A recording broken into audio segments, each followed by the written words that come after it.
Hey man, I'm Jusko from ProudMoney.com. Happy New Year, it's 2025, and that means it's time for another exciting installment of What's in My Wallet, this time for the first quarter of 2025. Oftentimes people ask me, even though I talk about all the credit cards out there on the market, which cards I actually hold, and that's what this video is all about. Now, the way I think about my credit cards is this. Twice per year, I am looking to get a new credit card that has a nice, big, fat bonus opportunity. And when that is happening, I'm pretty much putting all my spend on whatever card I am trying to hit the spending requirement to get that bonus. Right now, I don't have a card that I'm trying to get a bonus on. So for the first quarter, there's going to be a whole lot of cards that I'm using. But that is always a priority for me, is trying to look for those bonus opportunities. That said, in the first quarter, the big category that most people think about for their credit card spending is groceries, and for me that will be the Chase Freedom Flex in the first quarter of 2025, giving 5% back on your grocery store purchases, although note that Walmart and Target are not included in supermarkets as far as that goes. And then Chase also offering 5% on Norwegian Cruise Line cruises, which I'm not going to be buying in the first quarter, and then 5% on fitness clubs and gym memberships, 5%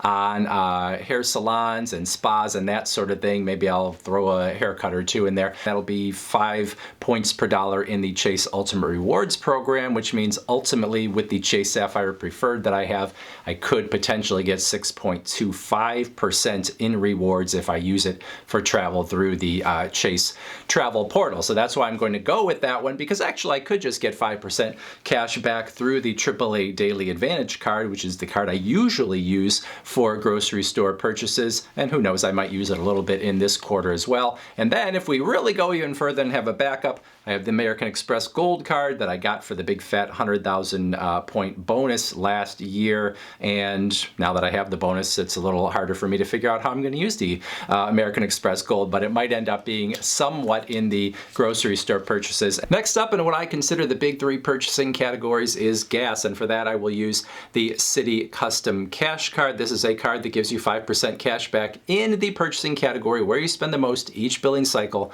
from a predetermined list that Citi offers, and gasoline is one of the categories where you can get 5% cash back. Now, this card gives you 5% cash back automatically in the category where you spend the most with the card, but for many of us that carry multiple cards, we just use the card exclusively on wherever we want to get that 5% cash back, because everything else only gives you 1% cash back. So this will be my gas card for the first quarter of 2025, and really not anything else. And then the last of the big three purchasing categories, as far as I'm concerned at least, is restaurants, your dining out purchases. Thankfully for me, the Discover It card offering 5% cash back at restaurants in the first quarter of 2025, also offering 5% cash back on home improvement stores and select streaming services. I'll use it exclusively for restaurants. Now, note that that 5% cash back comes on up to $1,500 worth of purchases in that category, or all those categories combined, for the whole quarter. So if you go beyond that $1,500, it's going to go back down to 1%. And that was also true of the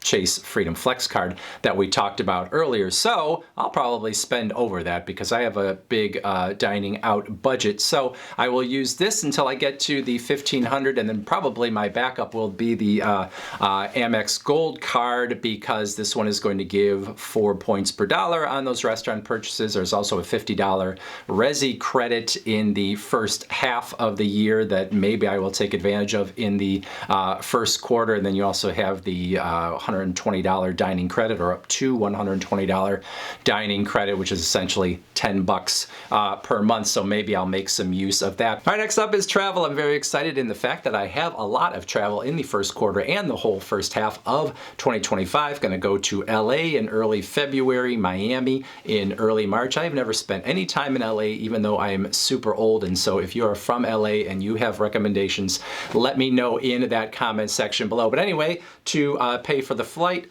American Express Platinum, 5 membership rewards points per dollar to pay for the hotel. It's the Wells Fargo Autograph Journey, 5 points per dollar on hotel stays. Booked with the card, 5% cash back, essentially. And then when I go to Miami, this is sort of a yearly trip I do. It's sort of a big splurge, and that's when I take advantage of the Fine Hotels and Resorts program from American Express that is part of this card as well, where you get a $200 resort credit, I think it is, and you get early check-in and late check-out, which is super nice, especially on these sort of higher-end hotels. You get to, you know, kind of have your whole last day there to enjoy and then take a late flight out. So I use this for that as well, and I've got about 150,000 membership rewards points sitting in reserve right now because of that American Express Gold Card bonus that I got and all the spending I did on it. So that is going to be part of the equation here as well.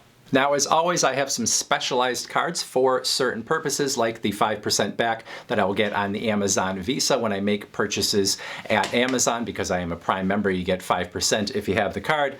Target Red card, actually now called the Target Circle card. They haven't sent me a new one yet. 5% discount on Target purchases. So if you do your grocery shopping at Target versus other places, that's a card obviously you're going to want, or if you do any Target shopping at all for that matter.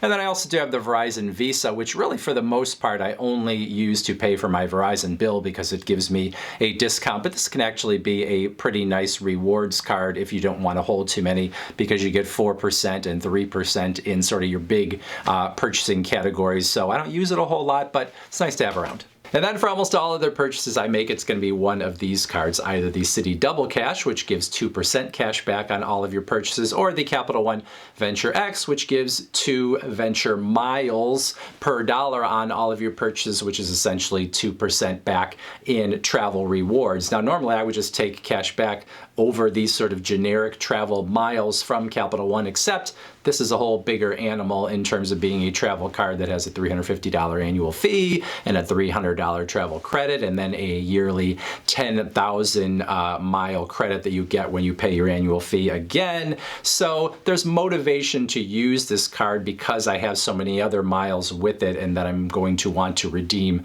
eventually. I have some questions about this card and the other travel cards I have, which I will mention in a minute. And then other cards that I have but probably won't use in the first quarter, the Wells Fargo Autograph card, not to be confused with the Autograph Journey card that I just talked about. No annual fee, gives you 3% cash back in a bunch of different categories, but I'm getting more than 3% in all those categories from other cards, so I don't have a whole lot of use for it necessarily. The Apple card is another card that has no annual fee, and I have it and I don't really use it, but because it has no annual fee, I don't close it, and so it still exists in my world. There is the Amex Everyday card, which actually is no longer being offered to new card holders, and it was never a very good card anyway, and so I haven't really used it in years. It'll be interesting to see if American Express decides that they are going to replace this with something else in 2025, because they basically just took it off the market and they have not put anything new out there, and it was both this and the Everyday Preferred, which were cards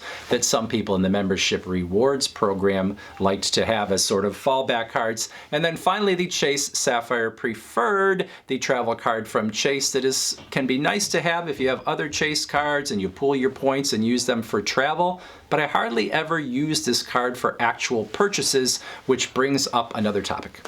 Is 2025 the year that I get rid of these travel credit cards that gave me nice big bonuses on the front end, but have big annual fees? I've held all 3 of these, the Venture X, the American Express Platinum, and the Chase Sapphire Reserve, for over 3 years, which is sort of the time frame that I give myself when I get a new credit card. I say I'm going to hold it for at least 3 years, so I'm kind of still in good stead with the credit card companies, not like I'm just blowing through their bonuses and not keeping the cards. Now, I've hit that already, so I'm wondering if I want to keep these. The American Express Platinum, $6.95, some nice features, like I said, that Fine Hotels and Resorts, I kind of splurge once a year, but maybe I wouldn't splurge if I didn't have the card, and maybe I don't really need to be spending that money. The Chase Sapphire Preferred, it is nice to get the little extra on this card when I use my points toward travel through the Chase travel portal, but I don't don't really do that all that often, and so I don't really know that I need to keep paying a $95 annual fee for this card.